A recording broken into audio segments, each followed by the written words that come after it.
Hello दोस्तों, कैसे हो आप। आशा करता हूँ दोस्तों अच्छे ही होंगे। दोस्तों ये वाला जो सर्किट आप देख पा रहे होंगे, ये 3055 का ही सर्किट है। लेकिन इसमें सर्किट में एक खास बात है।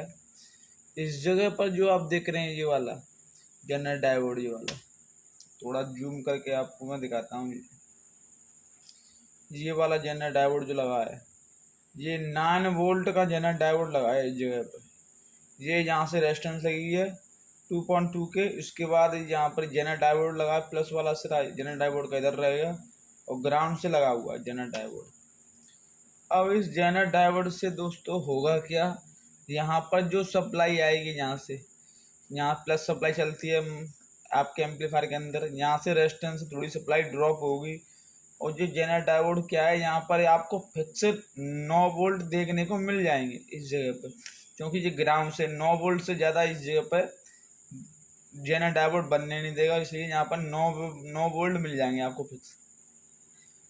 ठीक है। अब इस यहाँ से सीधा सप्लाई इधर से होते हुए यहाँ पर एक कैपेसिटर लगाना बाकी है। कैपेसिटर नहीं लगाया सर्किट में, तो यहाँ पर कोई 47 UF आपका 25 वोल्ट का लगा सकते हो आप। अगर 9 वोल्ट का जनरेटर डायोड है तो 16 वोल्ट का भी काम कर जाएगा, 16 वोल्ट का इस जगह पर। 16 वोल्ट का नहीं तो 25 वोल्ट का भी लगा लो। तो कैपेसिटर ग्राउंड, यहाँ कैपेसिटर का प्लस वाला सिरा इधर रहेगा और माइनस वाला से ग्राउंड में ले जाएगा। तो इससे क्या है, यहाँ पर एकदम वोल्टेज फिक्स हो जाएंगे।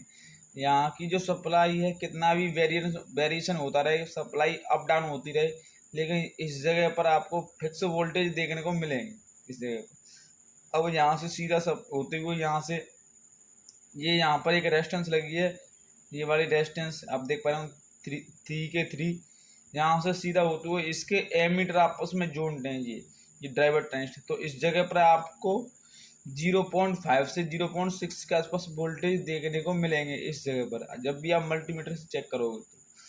अब इसी सर्किट को मैं दूसरे में आपको पलट के दिखाता हूँ। तो उसमें देखो जनरेटर डायोड की जगह कैसे बनाया गया है।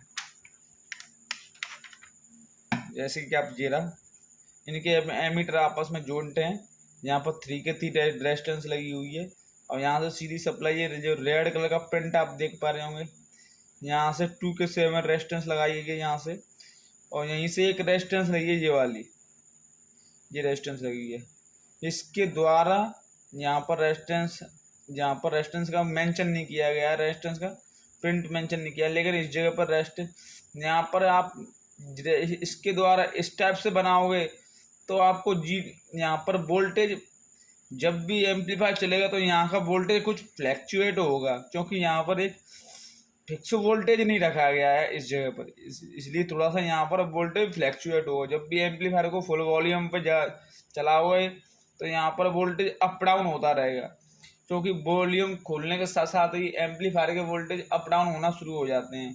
तो इस जगह पर अगर जनरेटर डायोड होता तो यहाँ पर वोल्टेज फिक्स रहते, तो इससे आवाज़ में थोड़ा डिस्टोर्शन बन जाता है। यहाँ पर एमीटर पर वोल्टेज जो आएंगे एमीटर पर वो अप डाउन होते रहेंगे, वोल्टेज ऊपर नीचे, जिससे एम्पलीफायर की जो साउंड क्वालिटी है वो थोड़ा गड़बड़ हो जाती है। तो सर्किट ये भी है, लेकिन इस सर्किट में और जो मैंने आपको पहले दिखाया, इसमें ये वाला सर्किट ज़्यादा बेस्ट है, क्योंकि इसमें जनरेटर डायोड लगा हुआ है। इससे ये एम्पलीफायर में डिस्टॉर्शन की समस्या काफ़ी कम हो जाती है। लेकिन इस जगह पर एक कैपेसिटर लगाना जरूर आवश्यक हो जाता है। यहाँ कैपेसिटर जिस जगह पर ग्राउंड से लेके जो पीला वाला प्रिंट देख पा रहे हैं, ये ग्राउंड है, और जो रेड वाला आप देख पा रहे होंगे ये इधर से रेजिस्टेंस वो सप्लाई वाला है। तो यहाँ पर तो एक कैपेसिटर लगाना जरूरी होता है। लेकिन ये वाला सर्किट जो है 3055 का ये बहुत उसके हिसाब से ये सही है। आपको कौन सा अच्छा लगता है कमेंट में बताइए।